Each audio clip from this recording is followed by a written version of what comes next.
Welcome viewers to this motivational video on overcoming weaknesses.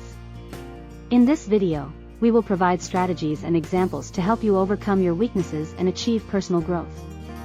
To overcome weaknesses, it's important to first recognize and acknowledge them. Take a moment to reflect on your own weaknesses and understand the areas where you can improve. Now that you've identified your weaknesses, it's time to set specific and achievable goals. Establishing clear goals will give you a sense of direction and purpose on your journey towards self-improvement. Creating effective strategies is crucial in overcoming weaknesses. Seek mentorship, practice regularly, and explore different approaches to tackle your weaknesses. Remember, progress comes from consistent effort. Taking action is the key to personal growth.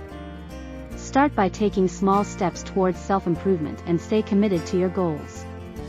Remember, every action counts. Embrace failures as opportunities for growth. Learn from your mistakes, stay resilient, and keep moving forward. Remember, setbacks are just stepping stones toward success.